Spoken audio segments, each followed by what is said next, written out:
Bueno, ¿qué tal? Buenas tardes a todos los que habéis querido venir y pasar una tarde-noche del misterio. Aquí tenemos a un grande del misterio que yo creo que presentación le hace falta poca, ¿no? Yo creo que todos lo conocemos ya, a Javi. La trayectoria de Javi yo la he seguido desde que comenzó prácticamente en el mundo del misterio, muchísimos años, desde que comenzó a trabajar en los medios de comunicación. Cuarto Milenio, Milenio 3, como todos lo sabéis, además de colaboraciones también que ha realizado en revistas como Más Allá, Año Cero, libros también. Este que presentamos hoy aquí, que viene a hablarnos de él, Los ecos de la tragedia, es el tercero, pero anteriormente, en 2012, si no recuerdo mal, comenzó la batalla, en cierto modo editorial, de Javi en este mundo, con 2012, La Profecía, si no recuerdo mal, ¿no, Javi? La Profecía Maya. Después siguió con un libro también de misterios. Como bien sabe, pues Javi ha viajado muchísimo en estos últimos años. Yo creo que no ha parado de viajar y de descubrir nuevos misterios y hacernos partícipes a todos de ellos, ¿no? Los ecos de la tragedia a mí me llamó muchísimo la atención porque era precisamente en un lugar donde ocurrían y ocurren muchos hechos, donde no solamente ciertas personas que pasaban por allí, como puedo ser yo, ¿no? Como puede ser cualquiera, sino que Guardia Civil, políticos importantes, incluso había por ahí algún árbitro de fútbol también, Javi, que también lo entrevistó y que han vivido hechos allí, ¿no? Yo tuve la oportunidad de entrevistar también a una persona de aquí de Sevilla, un militar, que hace algún tiempo atrás también pasó por esa carretera con sus compañeros y también tuvieron la oportunidad de ver también a personas en mitad de la madrugada en una carretera donde en invierno pues hace muchísimo frío y vestidas con un bañador, que es algo también que impresiona. Cuando él me lo contaba, pues impresiona bastante, ¿no? Bueno, sin más dilación, yo no quiero robarle tiempo a mi buen amigo Javier Pérez Campos, que está aquí hoy en Sevilla, la primera vez que vienes a Sevilla a presentar el libro, Javi, y espero que no sea la última en próximos meses o años cuando publiques un nuevo libro, Javier. Pues adelante. Muchísimas gracias, Jesús. No sé si me escucháis bien. A ver, más o menos. Ahí, perfecto. ¿Se me oye bien, no? Sí. Bueno, lo primero de todo, muchísimas gracias a todos, a Jesús por haberme invitado, a la gente del Ayuntamiento de Sevilla por habernos cedido este espacio maravilloso, a los compañeros de Cuarto Milenio que también están por aquí y que han venido a pasar la tarde con nosotros, y sobre todo a vosotros que en esta tarde lluviosa, en esta tarde de fantasmas, habéis decidido resguardaros en este lugar. Creo que es un sitio perfecto para lo que vamos a contar hoy, porque la luz tenue, el espacio amplio, ¿no? No sabéis quién tenéis a las espaldas.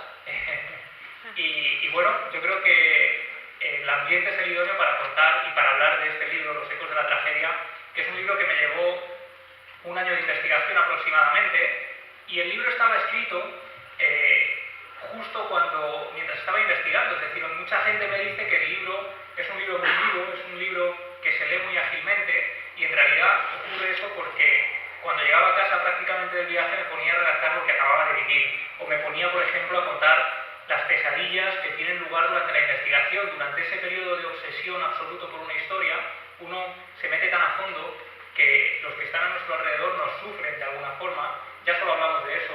Yo estuve prácticamente 6 meses en los que solo hablaba de los alpaques, solo buscaba información sobre este tema, viajaba únicamente pues, para intentar encontrar, ahora perfecto, para intentar encontrar pistas sobre este asunto, y la verdad es que fue apasionante. Yo creo que es uno de los trabajos, para mí a nivel personal, una de las investigaciones más profundas en las que me he visto inmerso, de las que estoy absolutamente agradecido, y de esas que te enseñan o de alguna forma te demuestran por qué uno se enamora de este oficio del periodismo.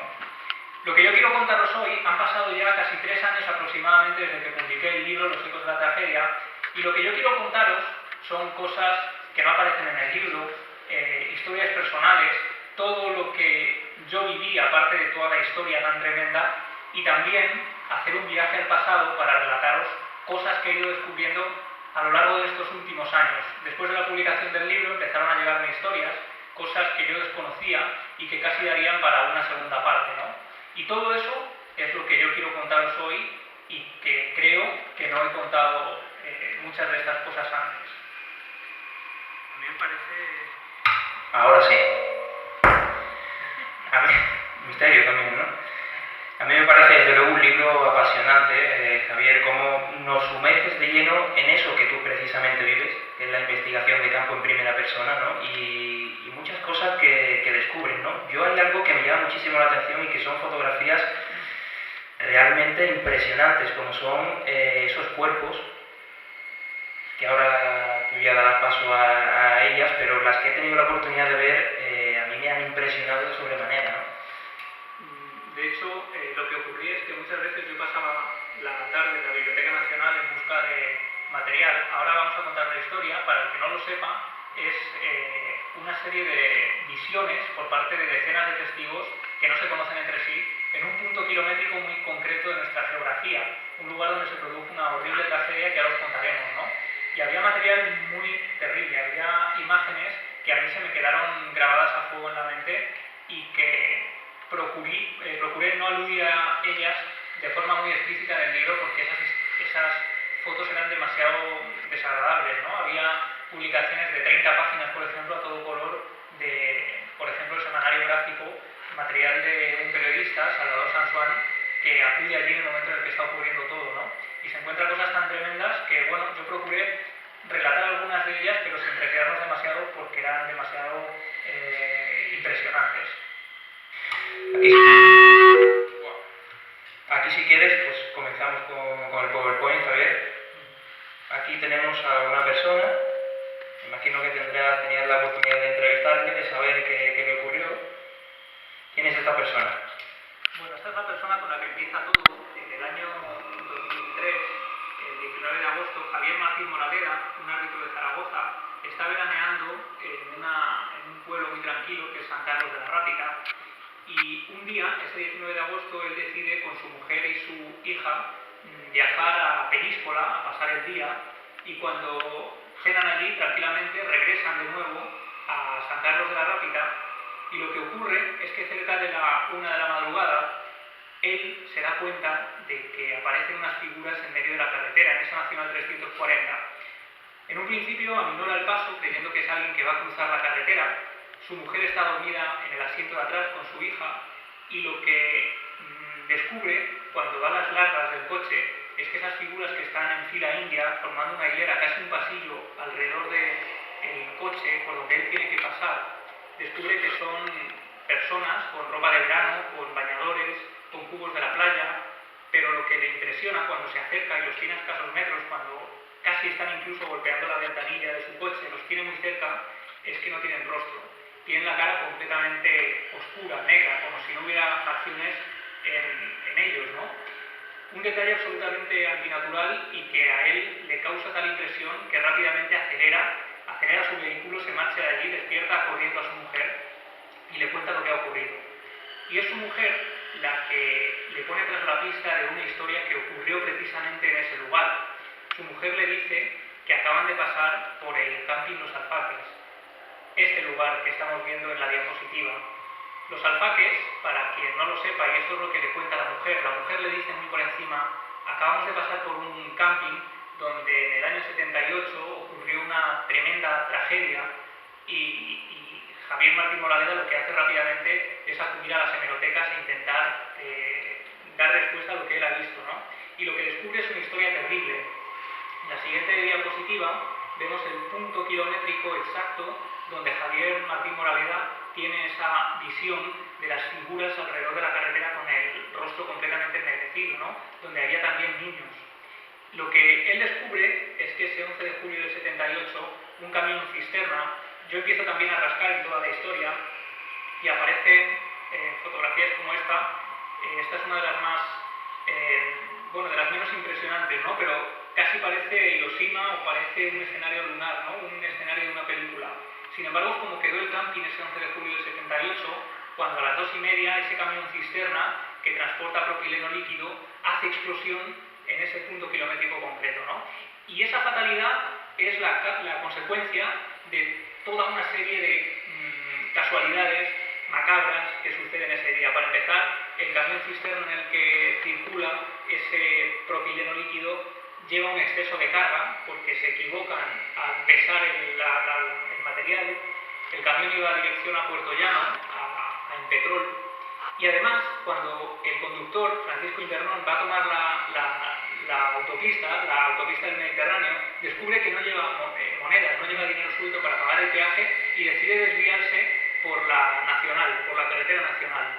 Y lo que ocurre es que justo cuando están pasando cerca del camping Los Alfaques, el vehículo empieza a sobrecalentarse, estalla una de las partes traseras, empieza a salirse el líquido, el propileno líquido, y estalla, hace explosión en ese lugar.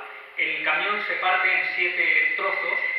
Hay algunos vecinos que en los periódicos de la época decían que creyeron que prácticamente se estaba desatando el apocalipsis. Algunos lo único que vieron fue un trozo del camión cayendo sobre una piscina que crea un socavón de varios metros, y dicen que creen que se trata de algún cometa o de algo del espacio exterior que ha caído en la Tierra, ¿no? Sin embargo, las partes más afectadas son las cercanas al camping, donde según algunos medios llegaron a alcanzarse temperaturas de hasta 2000 grados. Imaginaos la escena, claro, hubo gente que se quedó en esa posición en la que estaban en ese momento, la gente se quedó con las posturas en las que estaban completamente carbonizadas. Ahí tenemos otra fotografía de cómo queda ese camping en ese fatídico día, y hubo escenas de todo tipo, ¿no? Una de las que yo conseguí descubrir poco después de la investigación, después de publicar el libro, es una chica llamada Sonia Bernat, que dice que esa mañana ella estaba en la playa del camping con sus padres, estaban bañándose toda la familia, y de repente ella empieza a gritar, a llorar, desesperada, porque siente que tiene que marcharse de allí, ¿no? Y se marchan de allí, los padres muy enfadados porque la niña cogió un berrinche, se van a comer a un restaurante cercano, y a las 2:30 ese camión cisterna hace explosión y desata lo que algunos medios llamaron también un infierno en la tierra, ¿no? Con esas temperaturas. La niña había salvado a toda la familia. Yo pude hablar con toda esa familia que aún recordaba cómo se salvaron por eso, ¿no? Por ese instinto casi de origen desconocido. Ahí teníamos unas fotografías de los periódicos de la época, cómo publicaron toda esa información, y esta es una fotografía que algunos periodistas como José Palanques era un periodista que ese día casualmente él estaba de vacaciones a unos metros del camping Los Alfaques. Él estaba bañándose y dice que de repente a eso de las 3 empieza a haber un montón de coches con pañuelos blancos ondeando por las ventanillas para pedir ayuda, para decir que van a ayudar, ¿no?, a la gente que está allí, y él automáticamente coge sus cosas de la playa, deja el descanso, deja las vacaciones y empieza a seguir uno de esos coches. Imaginaos la escena. Yo me la he planteado cómo debió ser muchas veces, porque Palanques es el primer periodista que llega al lugar de los hechos, ¿no? Lo que se encuentra son esas imágenes de un paisaje completamente desolado, y además nosotros hoy sabemos lo que ocurrió, pero en ese momento nadie sabía lo que había pasado, nadie sabía si había sido algún tipo de ataque, nadie sabía si podría ser algún tipo de gas venenoso incluso. Sin embargo, Palanques contaba que no lo dudó ni un instante. Se metió al camping, intentó fotografiar cada detalle, debatiéndose entre si ayudar o hacer su oficio, ¿no?, de informar. Y él relata que cuando vio a un niño paralizado sentado encima de una neverita, intentó ayudarle, fue a cogerlo del brazo, y el brazo se cayó hecho trizas, ¿no?, como si fuera carbón. Esa imagen no se le olvidará nunca. Hay imágenes tremendas en toda esta historia, de gente incluso que intentando huir de toda la tragedia se meten al mar para apagar el fuego, y resulta que el agua está hirviendo de la temperatura que ha alcanzado el ambiente.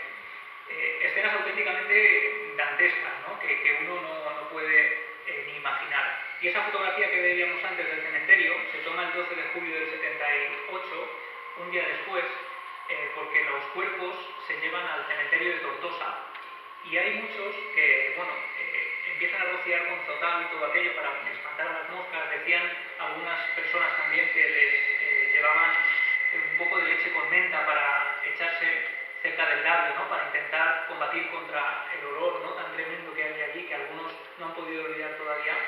Y hay periodistas que la noche en que llevan allí los primeros cuerpos dicen que son incapaces de pasar al cementerio, no se atreven a pasar allí porque es una imagen demasiado tremenda, ¿no? Y prefieren esperar a la llegada de la luz del día para empezar a hacer estas crónicas. Te veo impresionante, ¿no? Y una de las cosas que a mí también me llamaba muchísimo la atención en estos artículos que he podido leer también en tu libro, Javier, era el tema que has comentado antes, ¿no? Como personas que se estaban bañando en el agua terminaron también siendo pues, víctimas de esta explosión tremenda, ¿no? Eso es algo que a mí me impresionó muchísimo. Inma, también nuestra compañera, Inmaculada del Pino, muy buenas tardes, compañera.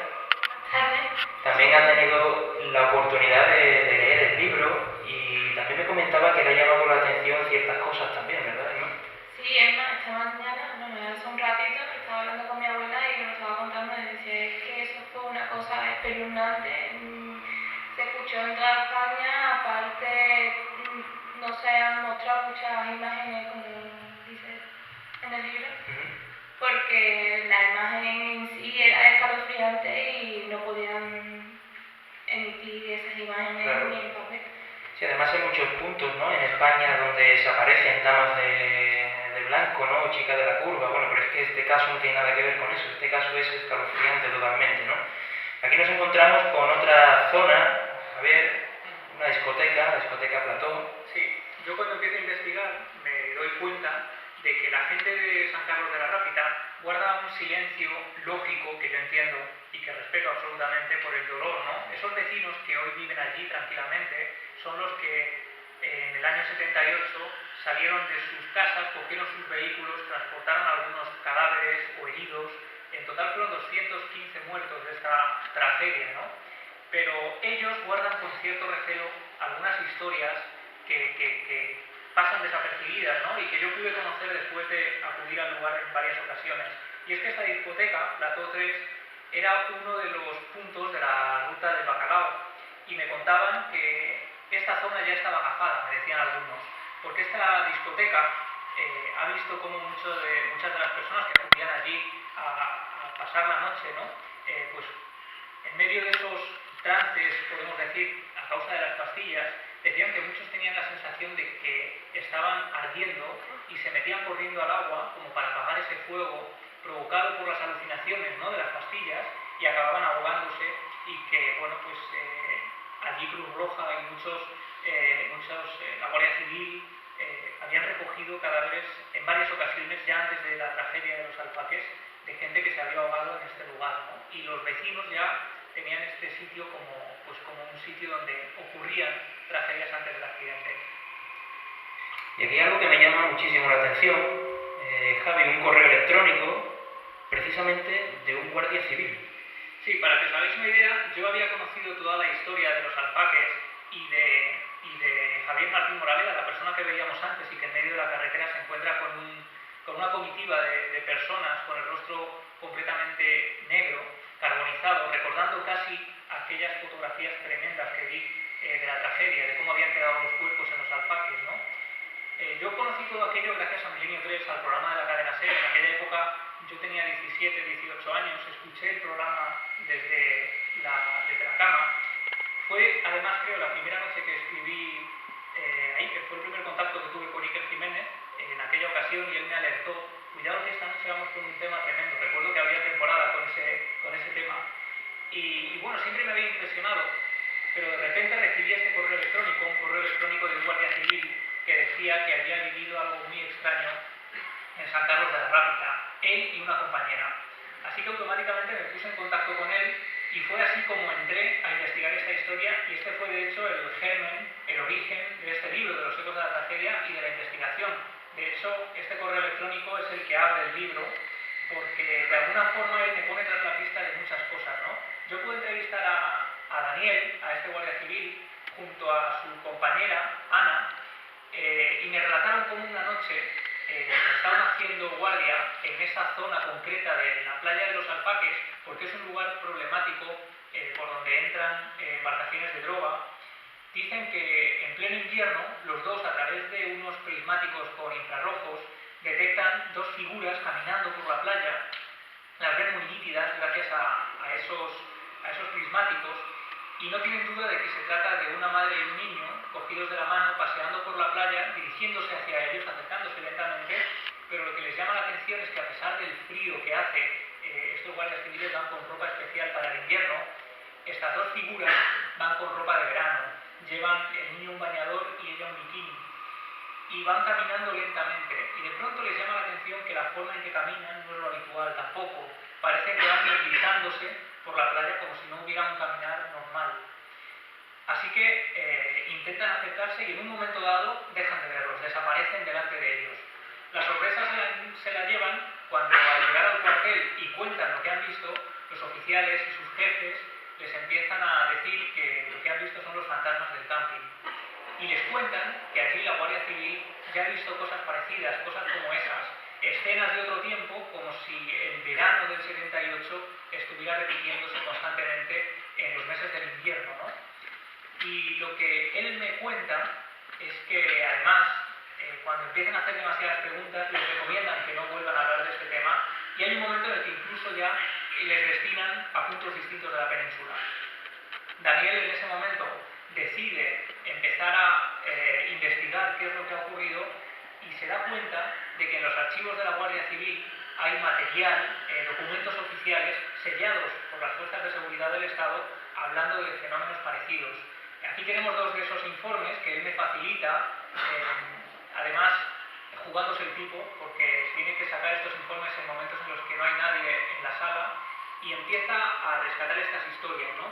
Una de ellas cuenta como un conductor está a punto de atropellar a una persona que parece vestida con ropas de otra época.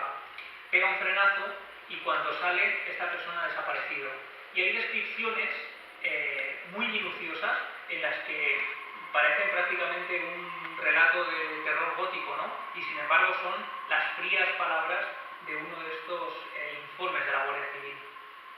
No es fácil encontrarte con este caso con un funcionario de la Guardia Civil o de policía o de seguridad del Estado, cuerpo de seguridad del Estado, que facilite mucho este tipo de información. Por desgracia, y por su puesto de trabajo, evidentemente, por no jugarse el tipo, pues evidentemente no facilitan ciertas informaciones y menos de este tipo, y tú lo sabrás perfectamente. Seguimos por lugares impregnados, porque también es algo de lo que también es importante hablar. Claro, cuando yo empiezo a investigar los ataques, decido hacer una visión retrospectiva, ¿no? Y esto es algo que descubrí después, esto es algo que no está en el libro, porque yo, como decía, este libro se publica en el año 2013, y yo sigo investigando este tipo de cosas. Por fortuna puedo dedicarme a ello diariamente, ¿no? Joseph Campbell, uno de los mitólogos más importantes del mundo, que incluso asesoró a George Lucas para el guión de Star Wars, decía que está muy bien la gente especializada, pero que los generalistas, esta gente que estudia todo desde una perspectiva diferente, están muy mal considerados desde el punto de vista académico, pero los generalistas tienen puntos de vista que pueden aportar cosas muy interesantes, ¿no? Y eso es lo que le ocurre, por ejemplo, a Jean Claude, un investigador, historiador, que se metió a fondo en el tema del arte rupestre y relata en su libro Los chamanes de la prehistoria cómo los lugares impregnados existen ya desde hace miles de años, cómo los primeros cazadores de la humanidad consideraban que el lugar donde daban caza a un animal quedaba marcado para siempre por la energía, por la fuerza de ese animal, y que cuando a veces utilizaban la sangre, por ejemplo, para pintar un búfalo, no estaban pintando cualquier búfalo, estaban pintando ese en concreto porque querían plasmar el alma del animal, ¿no? Todo esto fue cogiendo fuerza especialmente a lo largo del siglo XVIII, como si los lugares donde han ocurrido grandes catástrofes, grandes tragedias, pudieran almacenar el dolor y repetirlo como si fuera un eco constante, ¿no? Y lo interesante es saber por qué o qué es lo que ocurre para que estas figuras se manifiesten como nos dejaron, ¿no? Porque la visión que tiene Javier Martín Moraleda es la de un grupo de figuras con ropas de verano y con el rostro completamente calcinado, como si fuera la escena del año 78. Y en pleno invierno, que es lo que... Claro, que el caso de también- Javier es en verano, pero es verdad que la Guardia Civil los observa en pleno invierno, Efectivamente. como si fuera algo aleatorio, ¿no? Pues fijaos, esta estatuilla, la losa de Ticolvique, tiene 18.000 años y posiblemente sea la primera representación de un fantasma. Es complicado verlo bien, pero si os fijáis en las manos, yo no sé si por aquí podremos manejar el puntero aproximadamente, para... Aquí, en este lugar que estamos viendo aquí, ahí tenemos una mano y las figuras son tres figuras que están aquí al lado de un animal y las figuras aparecen sin cabeza. Son tres descabezados que aparecen alrededor de un animal. Me llamó mucho la atención una noche en la que empecé a investigar sobre el origen de los fantasmas, las primeras representaciones en el arte, las primeras representaciones también en las crónicas, y fue descubrir que las primeras representaciones de estos espíritus o de estos fantasmas aparecen tal y como nos dejaron. En esa época, lo más habitual para los cazadores a veces era morir desmembrados por estos animales, ¿no? Y así es como aparecen representados, pero no solo aquí en esta losa que se encontró en Alemania y que forma parte de la Fundación Botín. En la siguiente diapositiva tenemos unas pinturas del sur de Zambia, fueron denominadas por Joseph Campbell, del que hablábamos antes, como el rey de la luna y su gente, y tienen unos 2.000 o 3.000 años. Es una escena aparentemente normal, pero cuando la examinas detalladamente observas detalles muy interesantes. En la siguiente diapositiva vamos a ver cómo en el segundo plano aparece el rey en posición yacente, casi como una piedad, está muerto y a su alrededor hay varias losas, varias piedras, está enterrado. Sin embargo, lo que vemos en primer plano es esa misma figura, pero que ha abandonado la tumba, que ha abandonado esas piedras y está en otro plano diferente. Además, si os fijáis, incluso los tonos, el tono del muerto es un tono mucho más sólido, pero lo que hay en primer plano es translúcido, es casi transparente, como si se tratara de un fantasma, de una aparición. Es decir, nos están representando la muerte del rey y su salida al mundo de los difuntos. Si volvemos de nuevo a la diapositiva anterior, vamos a ver cómo en ese plano de arriba está representado el reino de los espíritus y abajo, en la derecha, está representado el plano de los vivos. Y lo que los separa es un río, el Sioba, el río de los muertos, para la cultura de esta zona concreta, ¿no? De nuevo el río como un lugar que separa el reino de los vivos del reino de los muertos. Y si vamos pasando en la siguiente diapositiva vamos a ver a estos personajes. Son los difuntos, los espíritus, que vuelven a aparecer una vez más desmembrados. Algunos solo son torsos flotando alrededor del difunto. Otro es el hombre pato, el psicopompos, porque el pato es un animal que tiene plumas, tiene alas, pero a su vez va por el río, va por el agua. Es considerado una especie de guía de almas hacia el más allá. Y aparece ya representado en estas pinturas que tienen entre 2.000 y 3.000 años. Fíjate que al revés, pero me ha recordado ese famoso caso que sacasteis en el programa de las piernas de Yolanda del Río, cómo se aparecía o cómo cruzaba la carretera solamente unas piernas sin torso, ¿no? Esa es una visión muy extraña, que es verdad, ocurría en Lora del Río. Muchos conductores habían visto unas piernas que cruzaban la carretera y hubo personas del pueblo, aunque esto lo contaban de puertas para adentro, porque era algo un tanto doloroso, la familia todavía vive en Lora del Río, pero un camionero que tuvo un accidente en esa zona y que murió partido por la mitad por un por uno de estos quitamientos de avión por el que impactó, ¿no? Y algunos consideraban que tenía que ver con todo esto.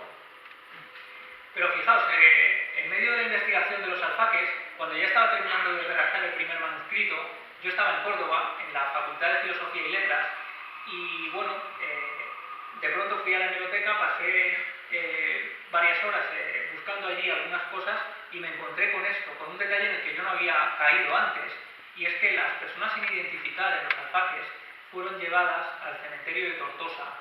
Para que os hagáis una idea, hubo escenas tremendas, ¿no? En aquella época la gente con el rostro completamente calcinado era imposible determinar quiénes eran, ¿no? Determinar las identidades. Hubo gente a la que le dijeron que su marido había muerto y luego el marido aparecía vivo tiempo después ayudando en un hospital.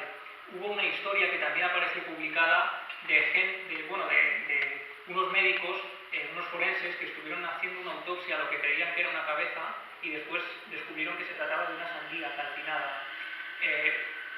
Escenas de esas hubo decenas, ¿no? Hubo decenas de historias así. Y al final hubo varias personas, varios cuerpos que quedaron sin identificar, que no fueron reclamados y que fueron llevados a la fosa común en el cementerio de Tortosa. Cuando yo me enteré de esto, llamé rápidamente al Ayuntamiento de Tortosa, solicité unos permisos para entrar, buscar esa fosa común e intentar saber algo más, porque, como sabréis, hay muchas historias de que los difuntos que no han sido bien enterrados vuelven, se manifiestan para pedir un entierro digno, ¿no? Es lo que relataba, por ejemplo, Atenodoro de Tarso en una de sus historias, ¿no? Que compraban, Plinio el Viejo compraba una casa muy barata y descubría que había un fantasma que al final le guiaba hasta su propio cuerpo, ¿no? Para pedir su entierro. Y pensé, como una teoría más, que quizá esto podía tener que ver con toda esa historia, ¿no? Y ahí estaba la fosa común en la que, por supuesto, nos confirmaron que había varias personas enterradas que no habían sido reclamadas en el año 78. Fíjate que todo esto también me recordaba un famoso caso, leyenda urbana o no, no lo sé, que se contaba en Sanlúcar la Mayor, esa parecida, esa chica de la curva, la cual muchas personas del pueblo, o algunas personas del pueblo, decían que esa chica, a la cual enterraron allí, una de ellas que falleció en ese accidente y a la cual se le atribuía esas apariciones, que eso es otra, decían que no era de allí del pueblo y la habían enterrado allí en el mismo pueblo. De hecho, se llegó a contar incluso que sacaron su cuerpo de allí y que a partir de ese día no volvió a aparecerse más en esa carretera. O sea que claro, eso es una leyenda, ojo, que... Claro, pero al final estas historias se cuentan en todas partes, ¿no? Toda nuestra geografía está llena de lugares donde ha habido tragedias y donde tiempo después, no sé si como una leyenda o como quizá algo que ocurre de verdad en alguna ocasión y después va deformándose con el tiempo, aparecen este tipo de cosas. Pero es que ya en las cantigas de Santa María, que todos hemos estudiado en el colegio y quizás si nos hubieran contado estas cosas nos habrían parecido aún más interesantes, Alfonso X en el siglo XIII, aparecía ya una de estas historias de personas que vienen del otro lado para pedir un entierro digno, ¿no? Casi como un cómic, es una viñeta. En la primera viñeta aparece un grupo de personas jugando a los dados. Lo que ocurre después es que el protagonista de la escena, en la segunda viñeta, maldice a la Virgen porque ha perdido la partida, y lo que se ve en la tercera viñeta es que la Virgen, como castigo, le envía a un demonio para descuartizarlo y desmembrarlo. En la cuarta escena aparece, si pasamos de diapositiva veremos de nuevo más detalladamente, aparece el difunto llamando a la puerta de su padre para decirle que su cadáver está tirado muy cerca del bar donde ha muerto, ¿no? Si volvemos a la escena anterior veremos que después de esta diapositiva lo que nos encontramos es que acuden allí para dar un entierro digno a esta persona y después de esto la figura, el difunto, no vuelve a aparecerse más. Es decir, que la historia de la persona que no ha cumplido todo ese proceso, ¿no?, para llegar al otro lado, se cuenta desde hace siglos. Y bueno, quería comentar algo antes, Inma. Sí, acerca del tema de la niña de la curva. Sí. Hace poco llegó un testimonio a una tienda que había vuelto a aparecer después de haber enterrado en el sitio donde... Por eso quería yo meterme ahí. Que se había vuelto a aparecer en Sanlúcar, te refieres, ¿no? Sí, la misma. Es un dato que yo no conocía hasta ahora. Vamos a continuar. Este hotel tiene también lo suyo, ¿eh? Este tiene lo suyo y no lo he metido aquí porque sí. Para que os hagáis una idea, el caso de los alfaques, el lugar donde ha habido una tragedia, el lugar donde después ocurren sucesos extraños, no es único. El Corona de Aragón, en Zaragoza, es otro de esos lugares y además tiene cierta relación con los alfaques, porque en el camping Los Alfaques se produjo el tremendo incendio que causa la muerte de 200 personas el 11 de julio del 78 y cuando se acaba de cumplir el primer aniversario, el 12 de julio del 79, tiene lugar el incendio del Hotel Corona de Aragón. Y entre estos dos casos hay una persona, hay un hombre que perdió a toda su familia en el incendio de Los Alfaques su mujer y su hijo murieron calcinados. Él pasa página, consigue rehacer su vida después de meses bastante duros, tiene a su nueva pareja y justo la noche del 11 al 12 de julio del 79, cuando se está cumpliendo el primer aniversario, ellos la pasan en el Hotel Corona de Aragón. El hombre se levanta pronto para ir a comprar unas cosas y cuando regresa se encuentra con que el hotel ha sido pasto de las llamas. Su mujer, su nueva mujer, ha muerto en el interior y el hombre, según relatan algunas crónicas, iba gritando por las calles que no iba a volver a casarse. Casi como si el destino se hubiera cebado con él, ¿no? Hay historias de este tipo en todas las tragedias, historias personales, por eso me marcó mucho toda la investigación, ¿no? Lo que ocurre en el Corona de Aragón todavía sigue siendo un misterio, nadie sabe muy bien por qué sucedió ese incendio que causó la muerte de unas 80 personas. Ahí tenemos fotografías de gente que incluso se lanzaba por los balcones para intentar huir del fuego. Hubo también historias tremendas como unos padres que desde un quinto piso lanzan a su hija pequeña, casi un bebé, por la ventana para que la recojan en las colchonetas de bomberos. La niña cae fuera y muere y sin embargo pocos minutos más tarde alguien abre la puerta de su habitación y consiguen salvar su vida completamente ilesos, ¿no? Es decir, escenas, la auténtica fatalidad, ¿no? Cuando de pronto ocurren estas cosas y hay tanta gente, suceden casi como una macabra lotería en la que lo inesperado va sucediendo constantemente. Son impresionantes las imágenes y esto también algo que recuerda al camping, ¿no? En cierta forma esos hechos paranormales que ocurren dentro del hotel y que muchos clientes han relatado, precisamente cuentan con subidas de temperaturas en un momento dado en ese lugar, olor a quemado. O sea que estamos hablando también de una impregnación quizás de ese lugar, de los hechos trágicos que ocurrieron años atrás. Claro, porque en el año 80, cuando solo ha pasado un año de la tragedia del Corona, el hotel vuelve a reestructurarlo, la estructura por fuera es idéntica y el lugar vuelve a abrirse al público, la gente empieza a habitar en él y empiezan a llegar las primeras historias, la primera de ellas de la voz de una azafata de Aviaco que relata cómo una noche nota que hay alguien en la habitación, ella se incorpora en la cama y descubre que hay un anciano que está intentando abrir la ventana desesperadamente y casi como si fuera una de esas escenas del pasado, se lanza por esa ventana, ¿no? Ella impresionada pide ayuda, intenta localizar a alguien y entonces se da cuenta de que estas historias ocurren habitualmente. Esa era la habitación 510 y para siempre la habitación 510 del Hotel Corona de Aragón se convierte en un escenario habitual de este tipo de fenómenos. Yo pude entrevistar a varias personas, además de viva voz, que me relataban que pasando allí una noche escuchaban, por ejemplo, como si alguien corriera por los pasillos desesperadamente, empezaban a oler como a ceniza, como a quemado en la habitación, decían que les faltaba el aire, que notaban que alguien se sentaba a los pies de la cama, que se sentían acompañados en todo momento, ¿no? Y hay decenas de historias, incluso de trabajadores del hotel, que han vivido cosas parecidas. Así que, escuchando estas historias, yo decidí pasar 2 noches en el Hotel Corona de Aragón, en la habitación 510, por supuesto, y he de decir que fue tremendo, ¿no? La primera noche yo estaba muy impresionado porque llevaba además conmigo toda la información y me dieron las tantas de la noche leyendo cosas que habían ocurrido allí. Así que por la pura sugestión casi tuve que esperar a que amaneciera para con la luz del sol poder dormirme en la habitación. No somos todos unos valientes, ¿no? Como parece. Eso luego no se ve, esa es una cosa, yo siempre lo negaré, esto no lo he contado. Y la segunda noche sí que empezaron a ocurrir cosas, grabamos psicofonías en el interior de la habitación. Carmen Porter deja allí su grabadora cuando nos vamos a marchar a cenar, dejamos la habitación en silencio, la habitación está completamente insonorizada y cuando regresamos y empezamos a escuchar la grabación, empezamos a... Bueno, una de las cosas más fuertes es como un grito de alguien que cae, como un grito que se va acercando a la grabadora y después vuelve a perderse como en un vacío, ¿no? Y también aparecieron sonidos como de sirenas antiguas. Nosotros hicimos un programa de radio en directo desde allí, desde el Corona de Aragón, para Milenio 3, desde la habitación 510, y bueno, pues fue una experiencia tremenda, ¿no? Los propios técnicos de la cadena SER de Zaragoza nos contaban que mientras habían estado montando toda la parafernalia para que pudiéramos hacer el programa en directo desde allí, alguien había estado llamando constantemente a al teléfono de la habitación.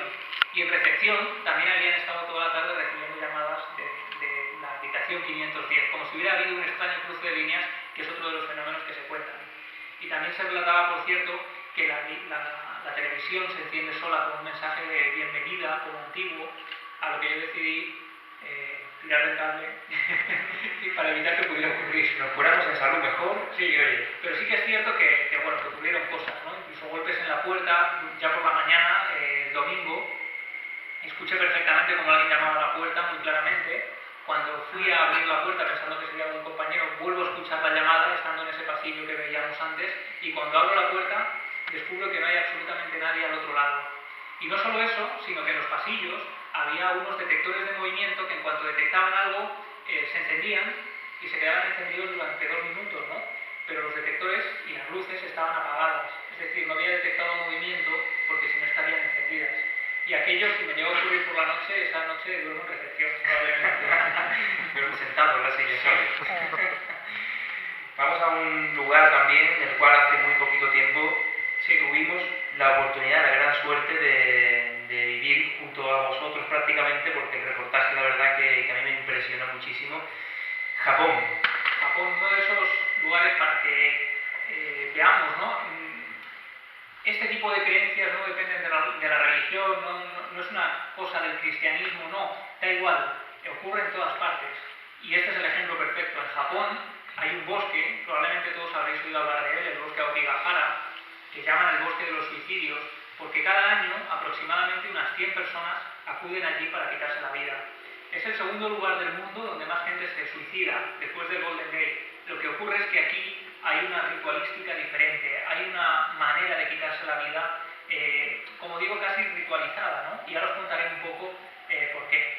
El bosque de 35 hectáreas está situado debajo del monte Fuji, en un lugar sagrado, considerado sagrado durante siglos. Es un bosque joven, un lugar aparentemente normal, pero lo que me llamó la atención cuando acudimos allí junto a Carlos Largo y José Alberto Gómez de Cuarto Milenio es que por allí prácticamente no transitaba nadie. Era un lugar silencioso, solitario, a pesar de parecer apacible, era un lugar casi considerado maldito, y de hecho así era durante siglos. En 1800, por ejemplo, hay crónicas que hablan de que este lugar está infestado de demonios que se apoderan de la gente para llevarla allí a morir, ¿no? Y hay crónicas de samuráis que acudían allí a hacerse el harakiri. Es decir, que es una historia que viene de muy lejos y los vecinos de la zona ya alertan a sus pequeños de que no se acerquen al bosque porque consideran que el bosque puede atraparte, el bosque puede quitarte la vida y el bosque puede hacer que te desorientes para perecer allí, ¿no? Esta es la barrera principal. Para que os hagáis una idea, el bosque de 35 hectáreas es transitado, tiene unos caminos forestales por los que de vez en cuando pasa algún senderista. Sin embargo, este cartel de prohibido el paso es casi como un acceso al otro mundo, ¿no? Porque a partir de ahí puede ocurrir cualquier cosa. La gente acude allí, salta esa barrera, se mete en lo más profundo del bosque para evitar ser encontrados y se cuelgan de los árboles